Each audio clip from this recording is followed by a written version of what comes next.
Good, everybody.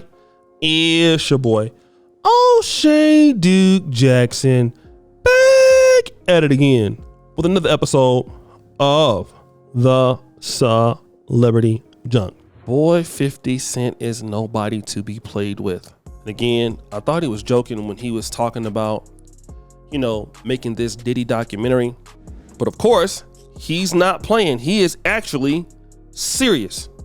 Curtis 50 Cent Jackson has confirmed that his studio, G-Unit Film and Television Productions, is working on a documentary about Diddy and various abuse allegations surrounding this guy. All right. And he shared this on Twitter.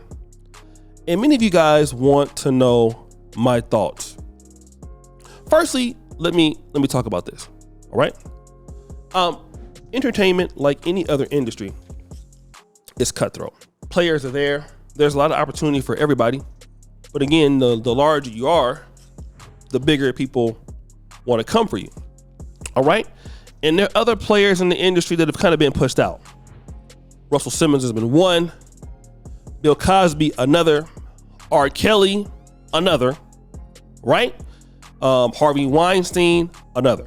Diddy, though, he lasted for so long because, Diddy was just in so many parts of the industry.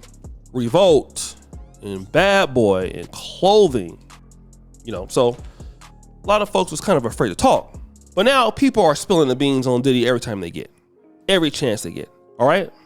And I kind of want guys to understand, what is really going on here and what is the future for guys who are rich in America, rich in the world. And again, I always talk about this, but guys don't believe me. Firstly, I don't really think that these guys even care about these victims. They don't. People love and enjoying seeing Diddy fall, right? And I'm learning this, that life is about how you treat people, even enemies, all right? And I'm working on that, but myself, what I think happened here with Diddy is that Diddy is such a, I don't know if I want to call it a scandalous person. He is such a shady person. He is such a person that is like, he does a lot of things the wrong way. And so when you're that kind of individual and you've gone on for a long time, you don't feel like you need to stop, right? And you don't have like a lot of mentorship, people telling you that, hey, you're messing up. Like, bro, you need to slow down. That's not what folks are telling you, bro. People are letting you do whatever the hell you want to do. And that's dangerous. That's dangerous. That's the most dangerous thing that can actually happen to somebody is, you're just doing whatever you feel like doing because you can. All right. That's actually pretty crazy if you think about it. The fact that you can do whatever it is that you feel like doing because you can is ridiculous. And the more you come up in the game, the more you get. You got Ciroc on lock. You got, more stuff on lock. You just a guy that just can't stop. And like the old folks, you can't stop until the Lord stop you. All right. Then when the Lord slow you down, as the old folks say, ain't too much you can do about that. So let me help you brothers right now before somebody slow you down. Let me help you. I want to help you. First of all right. And I'm going to keep saying this until I'm blue in the face. Because you got money doesn't mean that you have the fundamental right. All right. To do crazy, silly shit. I'm talking about to women and a lot of guys. Y'all gonna get in trouble because I know how some dudes are. When you was broke, I didn't have much. Now I'm rich. I get to do these chicks any kind of way. And that's the brothers, some of the brothers I know going overseas doing that kind of stuff and all of that. Okay.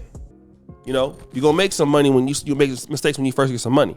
But at the same time, you can also start lying to yourself as if you can't be stopped, as if ain't nothing gonna happen to you, as if you're above the law, until you find out that you're not above the law, you're very much below it. And what you're gonna do is you're gonna be meeting a lot of people, and I keep telling y'all this, that don't got nothing to lose. You got everything to lose, they don't. So you're gonna keep coming in contact with them. They're gonna keep making themselves available towards you and all of this. And you know what? You're gonna be eating it up. All the people gonna be around you Gonna be yes men or yes women. And you know what? They're gonna be, hey, doing your thing, praising you, even for stupid stuff that you do, they're gonna praise that because they want something from you, right?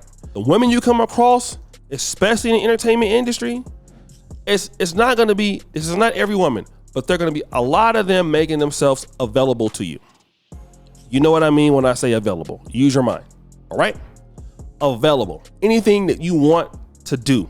Trust me, as a brother that is in entertainment now and my own personal business, I see it a lot. I'm seeing what ladies are willing to do right there on the spot. Let me give you an example. Austin Holloman came onto my Pan-African dating show, right?